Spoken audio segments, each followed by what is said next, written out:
The Knights Templar defended the Holy Land. Their tools were bloodshed and prayer.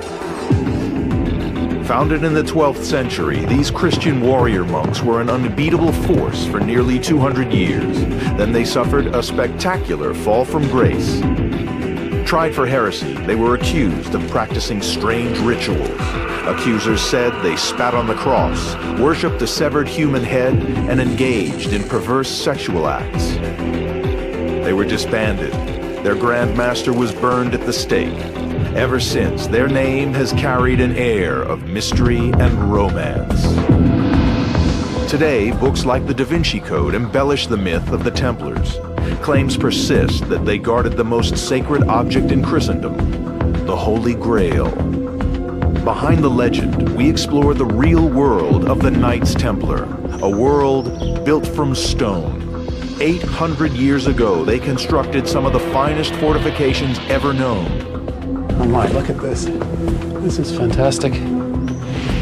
Today, much of what they built is crumbling into the landscape. Now, a team of experts is journeying back to their world. I don't think this has been used for centuries. Using state-of-the-art computer animation, they will reveal, for the first time in 8 centuries, the lost world of the Knights Templar.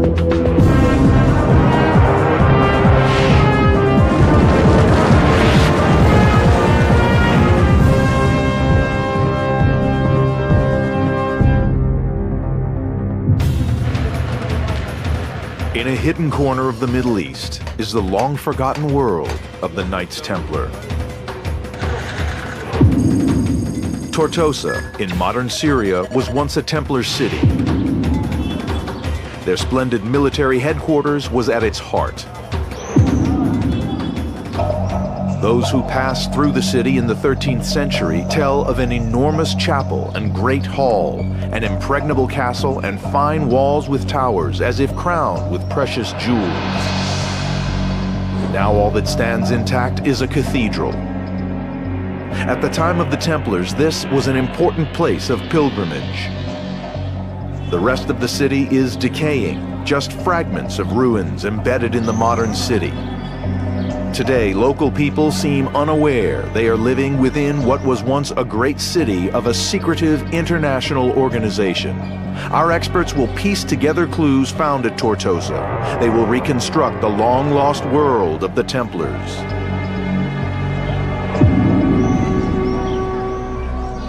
The Knights Templar was formed in the 12th century. Its purpose was to protect Christian pilgrims on their way to Jerusalem.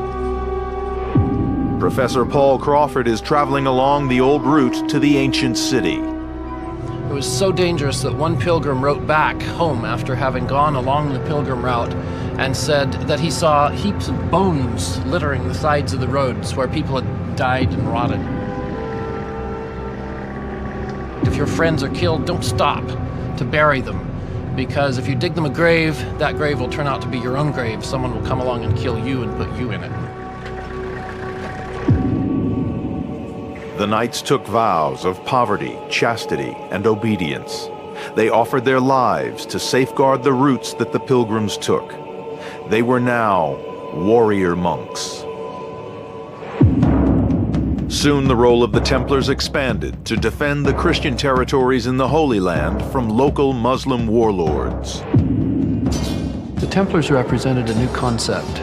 They represented a fusion of the medieval calling of warrior on the one hand with the medieval calling of religious on the other hand. Fuse them together and you get fighting religious. This concept of holy war was new and shocking. Tortosa was handed to the Knights Templar in 1152. In return, they would protect the city and the surrounding land from Muslims who wanted the Christian settlers to leave the Holy Land. The hub of the city was the Templars' castle, manned by the warrior monks. David Nicole is attempting to find the castle walls to understand how they engineered their defenses. Well, here we have the inner wall. It's quite short sections of wall, and then these protruding towers. They look like sort of zigzags actually in the wall, but they are individual towers. As David passes between the fortifications, it becomes clear that there is a remarkable amount still standing. It does seem that this little street that we're on just hugs the wall. It's not possible to follow the wall anymore in this direction, but the wall, made of these really large pieces of masonry, disappears into these houses. Linking together the remains, the scale of the castle can be revealed. Double concentric walls surrounded on three sides. Protecting the seaward flank are two strong towers. These walls were designed to withstand even the most ruthless attacker. Records from the time tell us of enemy armies attempting to tunnel underneath the defenses to take the castle. The first step was to get right up against the base of the wall. The normal system of doing that was what, at least in medieval French, would be called a chat, a cat. The cat was a heavy-framed, sturdy wood structure that could creep up to the walls, withstanding the arrows and rocks that the defenders would rain down from above. Would be inched forward slowly, slowly, slowly, until it gets right there. Then the attackers dig, destabilizing the wall. Pit props support the tunnel until a section is undermined. You put inflammable material around there, straw and oil and olive oil and fat and anything that's going to make a good old blaze. And then you light it and get out quick. The pit props burn away, and under its own weight, the wall begins to collapse. You've cracked the shell. The Tortosa Castle walls were designed to resist the enemy tunnelers. The distance between the towers seems to be the range of a crossbow. The spacing enabled archers to cover the area between. You've got a relatively low outer wall, a probably slightly higher inner wall, so the archers and what have you up there can shoot down over the outer wall. But there was a problem in shooting down from the towers at Tortosa. Most crossbows of the time were designed to shoot horizontally, and here the Templars would have to aim downwards. You clearly are going to have a problem rather like that, giving your arrows to the enemy, but not quite in the way that you intended. So an ingenious device was added. It has here a clip, which, although it doesn't hold the bolt very strongly, it does hold it in place, and you can very clearly shoot at any angle you wish. You don't lose the thing. But bows and arrows were useless against this, the ultimate medieval war machine. It's called a trebuchet. This enormous catapult, at nearly 60 feet tall, is the biggest like this in the world. 6 oak trees were used to build it.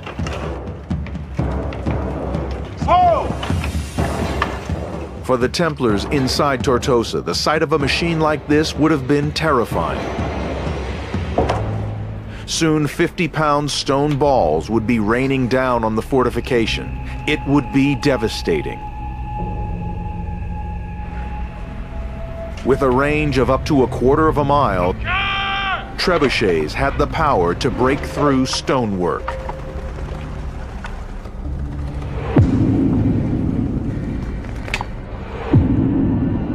David Nicole has pieced together clues to rebuild the towers and walls, engineered to withstand both trebuchets and tunnelers. If the enemy breached the outer wall by tunneling, there is still an inner wall to break through. And at 20 feet thick, they were almost impregnable.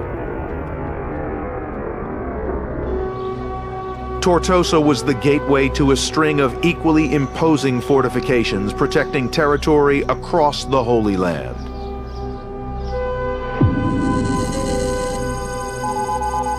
At the heart of the Christian kingdom was Jerusalem, and here the Templars adapted the world's most important religious site to suit their own purposes. In the First Crusade of 1099, Christians seized Jerusalem from Muslim rule. On Temple Mount stood the magnificent Al-Aqsa Mosque, built in the 7th century. In Christian Jerusalem, this was to serve as the headquarters of the Knights Templar. It meant the Templars were now linked with one of the most important sites in Christendom. There were all the stories from the Bible associated with that area.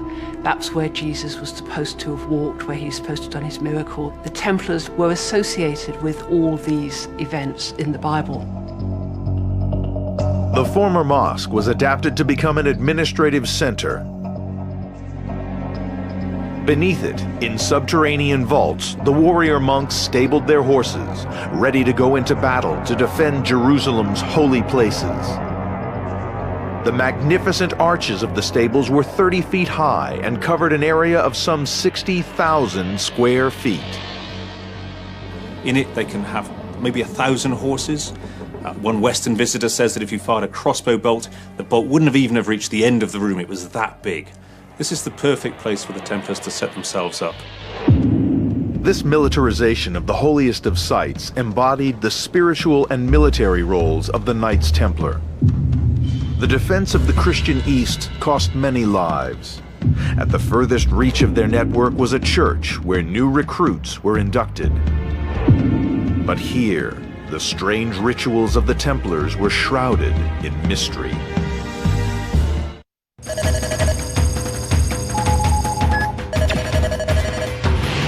In the heart of the city of London stands the English headquarters of the Knights Templar.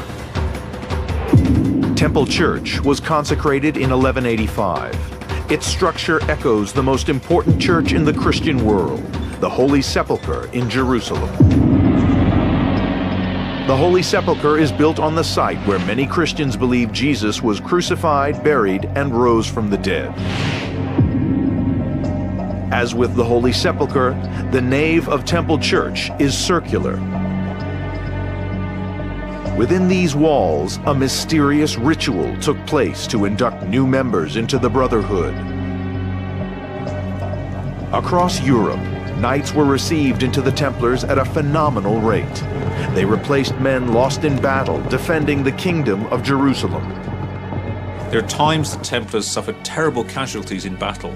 There's one battle in 1244, 348 Templars went in, 312 were killed. New recruits would enter the temple by the west door, which was then locked shut. This was a secret ceremony. The ceremony took place at dawn, just as the sun was rising, as if they were going into a new life. The initiates passed through the circular nave and between the ghostly statues. Then began a solemn ritual. The new recruits would take monastic vows of poverty, chastity, and obedience. You're not allowed to kiss women, not even your mother or your sister. As knights, these men would suffer all for God and be servants to the Templars forever. The secrecy of the ceremony provoked rumors from those outside the Brotherhood. We hear strange things that were going on. One knight says that he had to actually kiss the white, scabby belly of one of the masters. He recoiled from this terrible sight. There is nonetheless a strong suspicion that their initiation rites are rather suspect. The secret rituals going on inside Temple Church contrasted with its highly visible presence from the outside. The church was built as an advertisement for their cause, the Kingdom of Jerusalem. Soon, the great and the good were bequeathing their money and estates to the Templars. These strange statues on the floor of the nave represent the most generous donors to the Templar cause. All these people would be very rich landowners in England. So these represent the cream of English chivalry of the period. By bestowing vast sums of money to the Templars, the donors were assured of glory in the eyes of God. The Knights Templar became, by today's standards, a multi-billion-dollar, multinational organization. With the wealth and the lands they acquired, the Templars became institutionally fantastically rich. They had offices, if you like, with their representatives all over Christendom. They were also trusted. Men going away on crusade would give them their wealth to look after. The Templars operated an international banking system. Pilgrims could deposit money in Europe and withdraw funds once they reached the Holy Land. It reduced the risk of robbery on the road. The Templars are the first international banking organization. The city of Tortosa was not only an important Templar headquarters, its coastal location provided a vital shipping link with the West. David Nicole has located the port by the castle walls where the Templar ships would dock. Men and goods, horses, food and supplies, practically everything is brought in by sea. And then communications, messengers, reports going back to the Templar headquarters, keep everybody informed of what's going on in this part of the world. Now we can recreate how the port at Tortosa would have been at the time of the Templars. 800 years ago, the sea would have lapped against the castle walls, allowing men and goods to be offloaded into the city. These walls enclosed an area now packed with modern homes.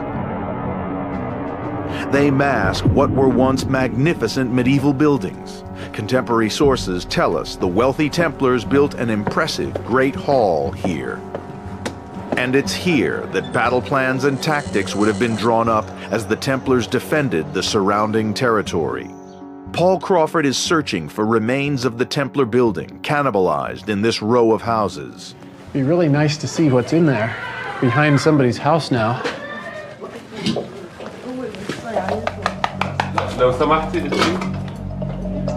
May I come in? May I come in? Shukran, shukran, shukran.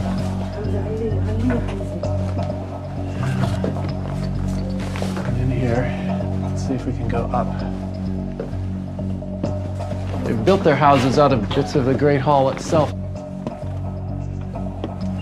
Oh my, look at this. This is fantastic.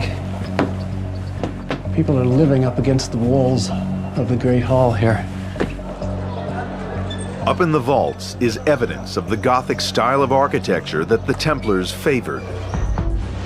The Templars built the vaulted arches of the Great Hall from wedge-shaped stones. A keystone at the center was held in place by the pressure of neighboring pieces. The keystone is the supporting element for a structure like this. Without it, the arch would collapse. The weight is directed to strong springing points at the base of the arches. If we follow the lines of this vault down, we should be able to find the springing point somewhere. And it should be, let's see, right about in here. Let's give this a try. Little washroom. Oh, look at that. Look there. Decorated. Oh, that's ornamental. That's beautiful. Look at that. Imagine yourself below that, maybe 18 feet, looking up at it. Oh, that's amazing. We can now reveal the magnificence of the Great Hall.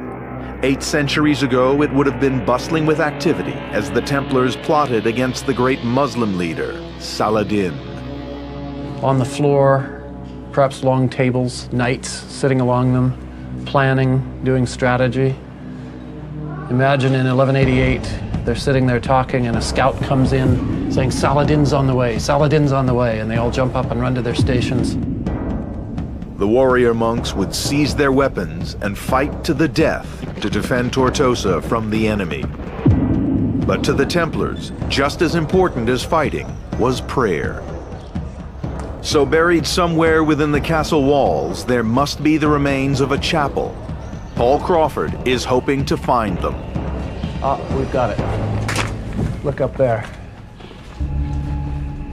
It's amazing to walk into this thing, discover it, tucked away in a little corner of Tartuse, nobody having used it for hundreds of years.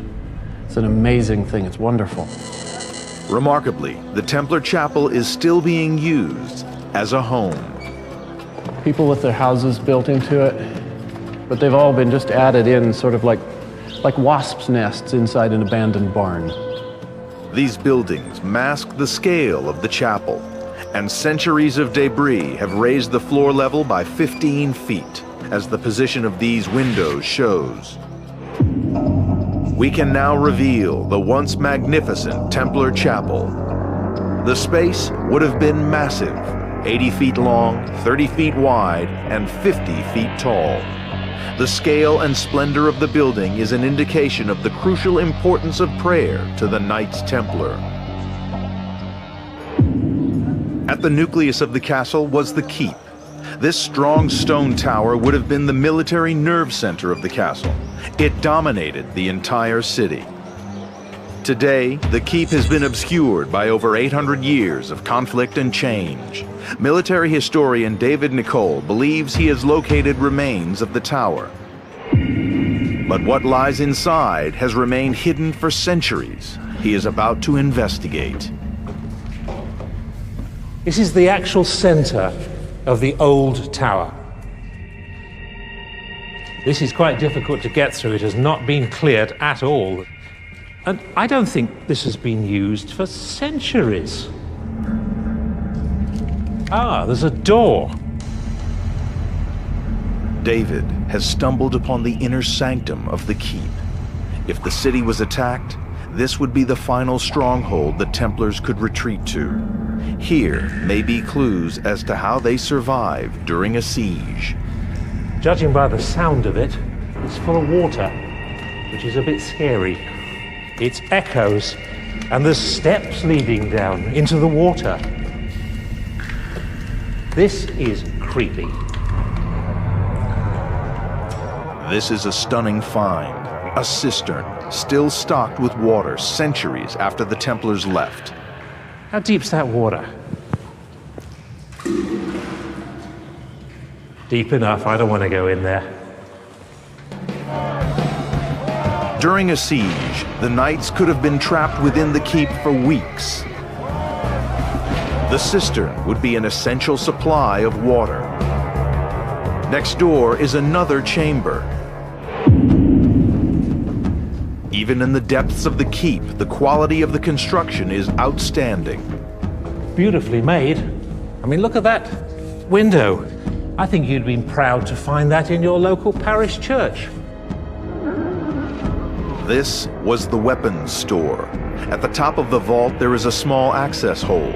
A secret trapdoor would have provided the Templars with a supply of swords, shields, and crossbows. The cistern and the weapons store contained in the 60-foot square keep represented the last line of defense for the Templars. In 1188, their great enemy Saladin attacked Tortosa. The city and walls fell, but the keep, with its 15-foot thick walls, held out. It was a testament to its construction and design. Now, for the first time, the team of historians has rediscovered the long-lost Templar city of Tortosa and brought it back to life. Through rediscovering Templar Tortosa, with the castle and the chapel so close to one another, we can see the dual role of the warrior and the monk encapsulated. From Tortosa, power radiated out to a network of castles and Christian cities across the Holy Land. But the linchpin of the network is not a castle, but a unique fortified church. Within this building, the Templars would have taken part in a sinister ritual, venerating relics, the body parts of saints. From the port of Tortosa, the Knights Templar radiated their power and wealth across the Holy Land. Just 25 miles from Tortosa is Chastel Blanc. It's out in the frontier land of the Christian kingdom. Today, all that remains is a solitary stone tower on a hill that dominates the modern town of Safita. Chastel Blanc towers 100 feet over the highest peak in the region. But this is a very special and unique building. It is a fortified church. It is the Templar ideal set in stone, the Christian faith defended by military might. fusion of the warrior calling and the religious calling, because this is a religious building. It's a church, but it's a chapel with arrow slits instead of stained glass windows. Hidden within the 15-foot thick walls of the fortified church is a secret staircase. It leads to the roof. Paul Crawford is exploring the fortification to determine why Chastel Blanc was constructed on this site. I can see why the Templars put a network of castles here on this spot. This isn't dry, dead desert. It isn't heaps of gravel. It's orchards, olive trees, orange trees, lemon trees. Look at the richness and the beauty of this countryside. It's not only appealing to the eye, it's appealing to the pocketbook. It's economically, financially valuable territory. From here, there are sight lines to all the nearby fortifications, putting Chastel Blanc at the center of an impregnable web of defenses. It forms the linchpin of a network of castles that holds this rich, beautiful, fertile, valuable land in place and defends it. Chastel Blanc is a beautifully compact design with a chapel on the lower level. It has a dormitory above. Cut into the rock below is a water cistern. But to the medieval builder, constructing a fortification high on this hill represented a major engineering challenge. A castle like this is incredibly expensive to create. Look at the depth of the walls, the size of the blocks. Look at how carefully they're put together.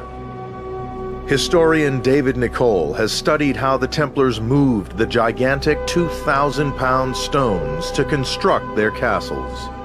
They used timber cranes and pulley systems. It was very, very sophisticated. In a sense, they had all the engineering that we have. The only difference being that it was made of wood and ropes, not from steel or any of that kind of stuff. And instead of electric or diesel power, the traction was provided by humans or animals. There's a person inside a wheel which they walk along like hamsters in a wheel, in a cage. And that is converted into power, which will then pull the ropes. It's very, very effective. And it's not just the scale of the engineering that is impressive. It's the quality. Every stone is engineered to perfection. And look at this. The bottom of the arrow slit is angled so that when you come over here, you can look, and if there's an enemy out there, you shoot your little bow at him. You can get him because of the angle. There's no blind spot for him down there. For the Templars, guidance in battle came from God. Within their fortified chapel, the warrior monks would have taken part in religious rituals, venerating relics, the body parts of saints. There's always been this element in Christian history of coming close to a holy person, being in their presence, or being able to touch them. Often, a relic would be a fragment of bone or a piece of a saint's clothing. Sometimes, it would have been more gruesome, like a severed head. The relics were so important to the Templars, they were taken into battle to provide divine guidance.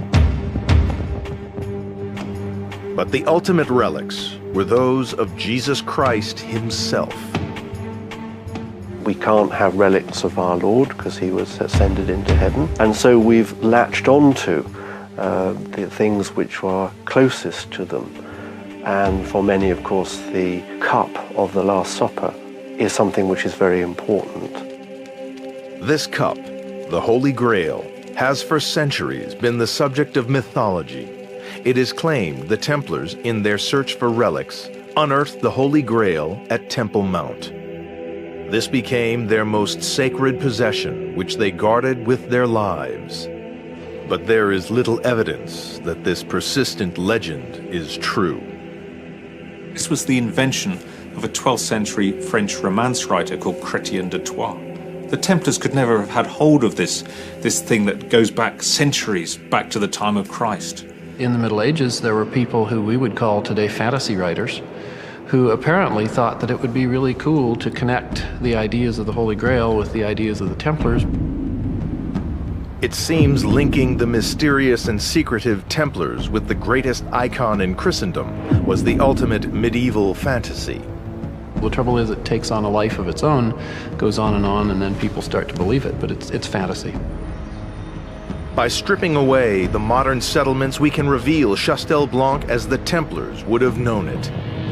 On top of the steeply sided hill, protected by double concentric walls, the fortified church was fantastically defended. This centerpiece of the network links the headquarters at Tortosa to the rest of the Christian defenses. But just 25 miles away is the world's finest castle, Croc de Chevalier, built to withstand the most brutal attack.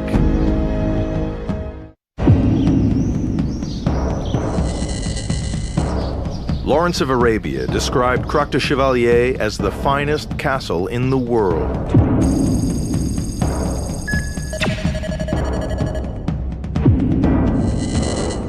With outer walls 100 feet thick and 7 guard towers 30 feet in diameter, this castle was virtually impregnable. The fortress was constructed and manned by the Hospitallers, partners and rivals of the Templars. Its location is crucial. It defends the most important trade route in the region. Over there, you have the long valley with the main road.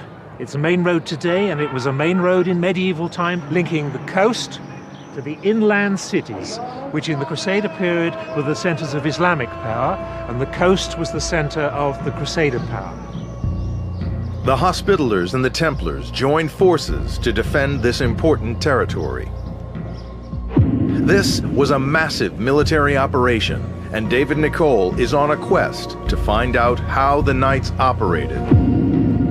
Horses were essential to the holy warriors, but stabling the animals was a major undertaking.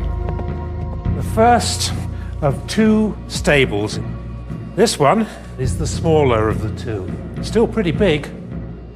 These magnificent vaulted buildings could stable up to 1,000 horses. From here, they could be out and in battle in minutes. They are quite literally chomping at the bit. They're probably as eager as the men who are going to ride them to get out there and get into action. Horses were also essential to transport weapons, food, and men around the castle. The designers of Croc de Chevalier had to find a way of allowing the animals to move around the steep inclines of the fortress. They solved the problem by constructing the passages as long, shallow steps instead of slopes.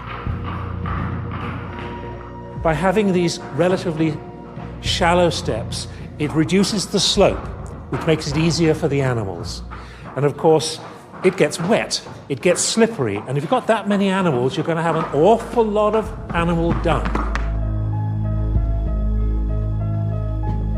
Moving men about the castle was just as important, especially when under attack. We're deep inside this really, really thick, solid piece of masonry. This is known as a gallery wall, a secret passage within the broad fortifications, allowing the knights to move clandestinely around the castle in times of attack. They'd like to keep it as hidden as possible from the enemy. You imagine yourself being under attack, people racing backwards and forwards with new arrows for the crossbowmen, or bringing water or food to them, or help to the injured. There's going to be a lot of activity going on during a siege. Knights would be manning not only the arrow slits, but an ingenious piece of high-tech medieval engineering known as machicolations. Machicolations protrude from the castle walls. They are a cunning anti-tunneling measure. If you could get above them and then drop rocks or indeed anything nasty on top of them, boiling water, forget the boiling oil, that's far, far too expensive to waste. But I think some boiling water on top of the enemy miners' heads could be quite effective. Let's put them off. But the greatest example of military engineering at Croix de Chevalier is the great sloping wall that surrounds the central keep. Known as a talus, it prevented the enemy undermining the towers. The idea being that if you do penetrate into that, it all falls down on top of you. Despite the web of fortifications, by 1187 the tide was turning against the Templars. Their great enemy Saladin swept through the Holy Land, grabbing town after town from the Christians. Ultimately, he captured Jerusalem. Within months, his army was at the gates of Tortosa, the Templars' military headquarters. The city fell, but the knights managed to shelter within the castle. The Templars needed to regroup. They set about rebuilding their fortifications. David Nicole is searching for clues as to how they reinforced Tortosa. Now this diagonal line here is a beautiful clue. I think you can say with reasonable certainty that that marks the line of the talus that went around the base of this tower. This talus meant Tortosa would now resist an enemy attempting to undermine its walls. Inside, David Nicole makes another discovery. It is clear the inner section of the keep, containing a weapon store and cistern, is surrounded by a later fortification. What the Templars do is build this extra bit on the outside. They strengthen and greatly enlarge this.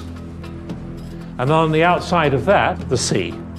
The whole structure is now very strong indeed. David's find reveals how reinforcements were constructed around the existing keep at Tortosa. This second wall created a passage where archers could hide to defend the inner fortifications.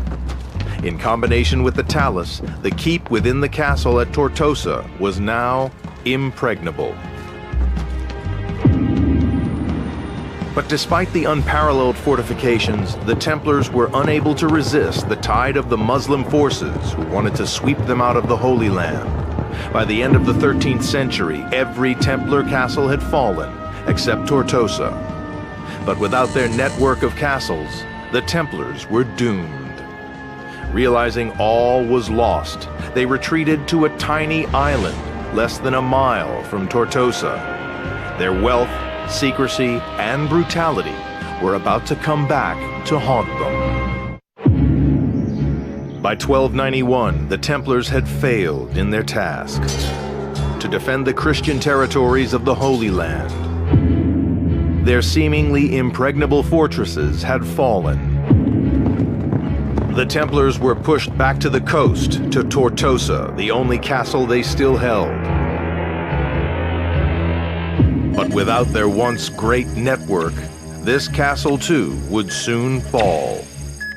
The Templars were left with little choice but to escape. Tortosa became pointless in a way and indefensible. So in August of 1291, the Templars got on their boats and sailed away. The Templars sailed to the island of Cyprus. This was a secure base where they could regroup, ready to launch an attack on the mainland to retake Tortosa and the castle network. They assembled a fleet of ships designed to transport the knights to the mainland. Horses would be essential to this new assault, and the Templar ships were designed to transport up to 30 animals each. But the journey by sea from Cyprus to Tortosa is over 100 miles. Transporting horses over this distance would be challenging. Horses get seasick just like humans do. Unlike humans, horses can't throw up, and that causes a problem. Launching an attack with sick horses would be disastrous, so the Templars needed a staging point for the animals to recover. Less than a mile off the coast of Tortosa is the island of Ruad. If you have Ruad, you can bring the horses by transport and take them off, rest them up, then put them back on the ship and take them the mile or so over to the mainland and they won't be in bad shape when you get there. In 1300, the Knights Templar set sail for Ruad Island with a huge garrison of 120 knights and 500 archers, ready to launch the attack. The Templars came back here in force, intending to use it as a beachhead to retake Tortosa and then the entire mainland. The only territory in the Holy Land now held by the Knights Templar was Ruad, an island less than half a mile across. Imagine having held all of that, the coastline that we can see, having been in the city of Tortosa, the cathedral, Crac de Chevalier, Chastel Rouge, Chastel Blanc, all of those great structures in those networks of castles across the hinterland, and having lost them all, having been reduced to possessing an island only slightly larger than the dimensions of the city of Tortosa. But in 1302, things went from bad to worse for the Knights Templar. A Muslim force got wind of their garrison on Ruad, threatening the mainland. They launched an amphibious attack. Made contact on 2 points on the island, attacked the Templars and their infantry, drove the Templars back to a castle, a fortress, possibly this one on this end of the island, and separated them from their infantry. And there was fierce house-to-house fighting in the narrow alleyways and the buildings that were on the island. Realizing the game was up, the Knights Templar surrendered. Their last foothold had fallen to the enemy. The era of the Templars as defenders of the Holy Land was over. Back in Europe, they were held to account. Their vocation was to defend the holy places, and they'd failed. I mean, everybody's poured all this money in over centuries now on the basis that they would guard the Christian places. It hasn't worked. The reputation of the once great Templars was now in tatters. On Friday, 13th October 1307, the King of France ordered their arrest. He accused them of denying Christ, spitting on the cross, urinating on the cross. He accused them of homosexual practices. He accused them of worshipping idols, of worshipping heads. Their mysterious rituals were challenged, in particular the secret reception ceremony where new knights were sworn into the Brotherhood. There were mutterings about what could possibly be happening behind these closed doors. If it was a good thing, like the Templars said, and holy and honest, why can't we go in to see? They must be up to something horrible and obscene in there that they want to keep a secret. There's no smoke without fire. The Templars were interrogated under brutal torture. There's one record of a Templar priest whose feet were held over a fire, and the soles of his feet were burned until a few days later the bones fell out. There were other Templars who were hung from the ceilings of dungeons and had weights attached to their feet or even their sensitive private parts, and then dropped. These broken men confessed to everything from idol worship to sodomy. We know that today you can make a man suffer enough that you can make him say anything. And that fact alone makes historians suspect that the charges against the Templars were not true. In March 1314, the Templars were found guilty en masse. The Grand Master was burned at the stake, and the knights disbanded. When an organization as big, grand, and powerful as this one falls, conspiracy theories will inevitably develop. The most enduring myth is that of the Holy Grail and the Templars' quest to find it.